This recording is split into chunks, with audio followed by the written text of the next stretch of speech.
এই যে মন্দিরের গেট, এবার মন্দিরের ভিতরে প্রবেশ করব। এই যে এই জায়গাটাতে আমরা যখন সাইকেল নিয়ে আসতাম তখন সাইকেল রাখতাম। তো এই মন্দিরটা আমাদের কাছে একটা স্মৃতির ভাণ্ডার, অনেক স্মৃতি রয়েছে এখানে। তো এখানে এমন একটা পুকুর আছে যেখানে বলা হয় নাকি আলাদা আলাদা সময়ে আলাদা আলাদা জল থাকে। তো এই যে সেই শিব মন্দির যেখানে হাজার হাজার মানত করে গেছি পরীক্ষায় পাশ করার জন্য। তো অনেক দিন পর যেহেতু এখানে এসেছি, অনেক কিছু নতুন হয়েছে।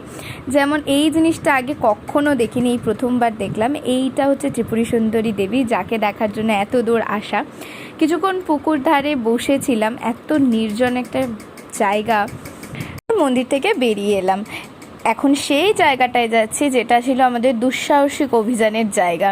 দেখেই বোঝা যাবে কতটা অ্যাডভেঞ্চারের জায়গাগুলো এখনও।